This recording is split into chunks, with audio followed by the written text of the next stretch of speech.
The Bell Jar by Sylvia Plath. Summary: The Bell Jar is a semi-autobiographical novel by Sylvia Plath, first published in 1963 under the pseudonym Victoria Lucas.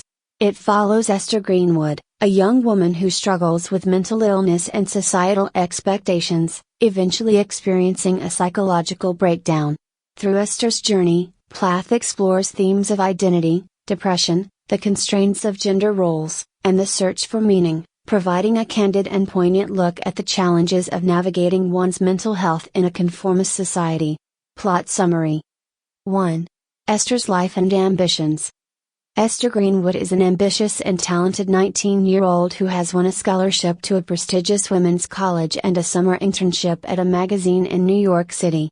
Despite the opportunity, Esther feels increasingly detached from her surroundings and the other young women she meets, who are preoccupied with beauty, relationships, and superficial success. She is haunted by the pressure to conform to traditional female roles, such as marriage and motherhood, which she feels are at odds with her aspirations and identity. 2. The struggles with identity and societal expectations. As she navigates her internship, Esther feels unfulfilled and disillusioned.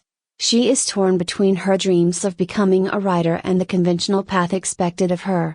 Her relationships, particularly with her boyfriend Buddy Willard, exacerbate her inner conflict. She is repelled by his hypocrisy and the traditional life he represents. Buddy, who views her ambitions as secondary, embodies the sexist attitudes of the time. This contributes to Esther's feelings of isolation and despair as she grapples with her desire for independence and the limitations society places on her. 3. Return to home and mental decline. When Esther returns home after her internship ends, she learns that she was rejected from a summer writing course, intensifying her sense of failure and hopelessness. Her depression deepens, and she struggles with insomnia, losing the ability to write or focus on her goals. Without the structure and ambition that once guided her, she becomes increasingly lost and trapped, comparing her situation to being inside a bell jar, where she is suffocated and separated from the world. Her mental state deteriorates, and she contemplates suicide, feeling as though there is no way out of her despair. 4. Psychiatric treatment and electroshock therapy.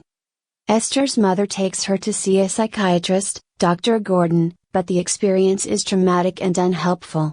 Dr. Gordon's poorly administered electroshock therapy worsens her mental state, and Esther's feelings of entrapment grow more intense.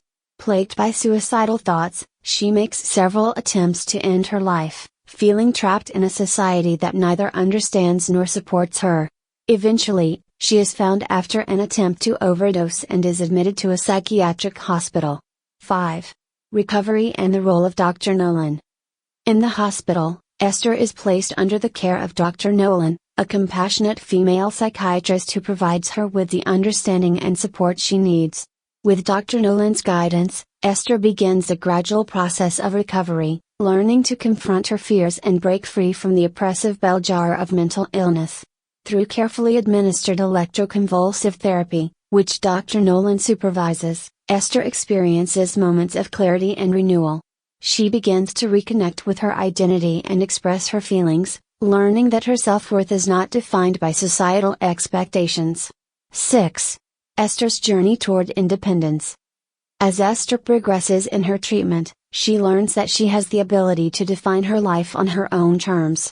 Though she knows her mental health will always be something she must manage, she begins to feel hopeful, no longer bound by the rigid roles imposed by society. She prepares to leave the hospital with a sense of cautious optimism, embracing the possibility of a future beyond the constraints that once suffocated her. The novel ends ambiguously, with Esther about to attend an interview that will determine whether she can return to her life outside the hospital. Key themes. 1. Mental illness and the feeling of entrapment. The bell jar symbolizes Esther's sense of suffocation and entrapment within her own mind. Her mental illness isolates her, making her feel disconnected from those around her. The novel's honest portrayal of depression and Esther's descent into mental illness highlight the challenges and stigma surrounding mental health. 2. The search for identity and independence. Esther's struggle to define herself in a world that pressures her to conform underscores her journey. She resists traditional female roles and expectations, seeking to live life on her own terms and pursue her ambitions without compromise, a challenge compounded by societal limitations.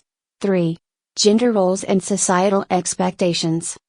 Set in the 1950s, the novel explores the pressures placed on women to prioritize marriage and family over personal goals. Esther's ambivalence about these roles reflects her desire for autonomy and her frustration with societal norms that value women's appearance and obedience over intellectual ambition. 4. Hope, resilience, and the possibility of recovery. Though Esther's journey is marked by pain and despair, her recovery shows resilience and the potential for healing. Dr. Nolan's empathy and proper treatment allow Esther to reconnect with herself, illustrating the importance of compassion and the possibility of finding hope even after immense struggle. Conclusion. The Bell Jar by Sylvia Plath is a deeply moving exploration of mental illness, identity, and the struggle for self-empowerment in a society that restricts women's ambitions. Through Esther's descent into despair and her journey toward recovery, Plath offers a candid and powerful portrait of resilience and the complexities of navigating mental health. The novel's themes of autonomy, the search for meaning, and the challenge of escaping societal expectations continue to resonate, making it an enduring reflection on the trials and triumphs of the human spirit.